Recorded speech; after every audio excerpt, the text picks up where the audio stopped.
Hey guys, like I said in that text, got some heavy stuff I need to cover with you to talk to you guys about. I'll get to that in just a minute. First, want to share some other things with you. Great job this week. What a great start to Switch. We had 5 salvations, 223 kids, 89 leaders, and 42 first-time students. They'd never been to a Life Church, never checked in at Life Church before.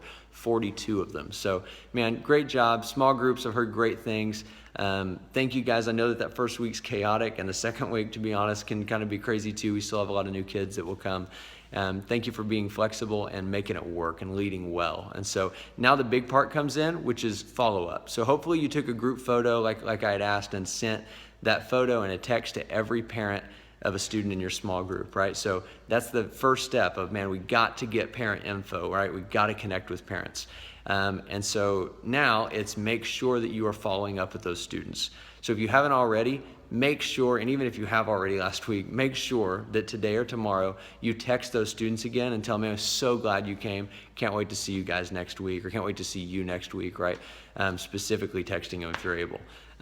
Give them a phone call, whatever you think, but follow up. So important. When we got 42 new kids coming, if we look and we go, only 10 of them came back, that really hurts, right? We don't want that. We want them to feel loved and cared for and blown away by the fact that they were not just a number to us, but they were a name, and they are known by their small group leader, by whoever they sit down with. So please do that and do it well, and know that there's a reason we do that, and we've got to do it great.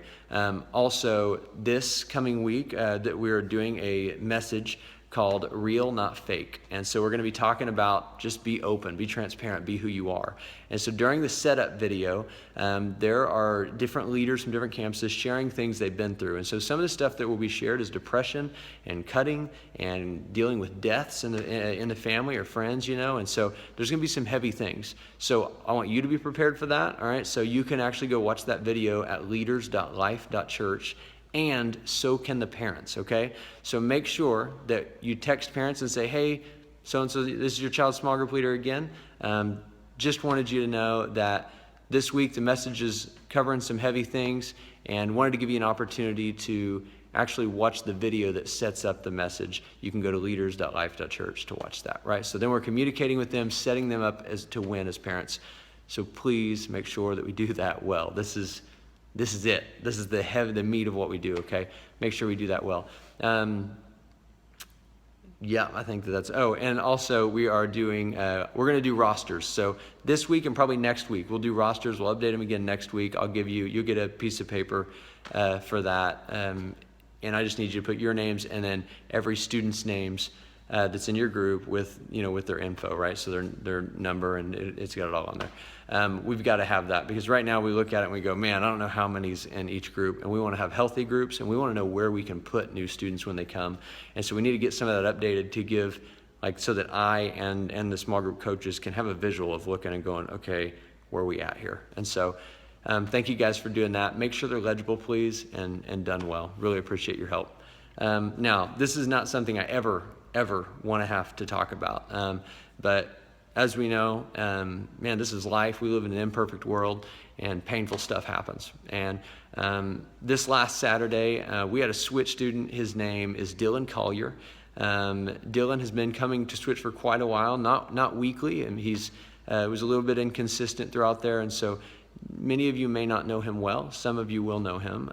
Dylan was a freshman, and he went to Putnam City, played football there, and he passed away this Saturday afternoon very suddenly. I don't have answers for you as to exactly how it happened. Essentially, he went to sleep and didn't wake up, is my understanding. And so it wasn't, it's something to do with health, and we just don't have answers. But at the end of the day, that's really not the part that matters right now. And so the part that matters right now is that we pastor really well, that we pray really hard, and we love this family. Now, I want to make something real clear before I continue. This is not something I'm telling you so that you can go talk to students about it, okay? I'm not going to get on stage and say, and make an announcement about it to all the students. Most of them will not have known Dylan, okay? And so I'm not going to get up there and kind of make this announcement and kind of make students upset, and dealing with something that maybe a lot of them aren't ready to deal with. and don't need to if they didn't know him personally. What we are doing is I've already called every parent of the students that were close to him in his small group, and then I'm going to sit in, and all of his small group leaders will be there to sit in during small group to talk to those boys that were in a small group with him. And then we also, I'm telling you so that you are aware, in case you have a student in your group that knows him. There will be. So some of you will have a student in your group that wasn't in, he wasn't in your small group, but students in your group will have known him. The school announced it to all of the athletes today during 7th hour, I believe, and this school's going to know. If they go to Putnam City High School, they're going to know. And so if you have any students at PCO, just be prepared to have that conversation. Like I said, this isn't something that we're going to sit down in small group and say, hey, a kid in Switch passed away, and this is who it was, and we were praying for their family. We're not going to do that. Us, as a leadership team, as Christian leaders in the church, we're going to be praying for that family, for the Collier family. We're going to love them, and I assure you that they have access to me and to our church and know that they're cared for and loved. But we're not going to share that with all of the, every student in every small group. If a student brings it up to you, then we have that conversation, and you pastor and you love them. That's why I'm telling you, and why I want you to know what's going on. So if you guys have any questions about that, please feel free to reach out to me. This is heavy. It's been a heavy couple of weeks to be a pastor. It's been a heavy couple of weeks to be plugged in, in community and close to people here at our church, because there's a lot of pain that has happened in just the last couple of weeks, and it gets heavy and hard to deal with. And what we know at the end of the day is, Paul told us to live as Christ and to die as gain. And at the end of the day, we know that we're here for a little while, but it's really not our home, and it's not the big show, right? The next step's the big show. And those that we know and love Christ and have accepted him and have gone before us, man, they're just early to the party, and we're missing part of it, right? Like we're showing up later. And so we know that they're not hurting. They're not experiencing sadness. They're not experiencing any pain. It's just us that miss people. It's just us that hurt.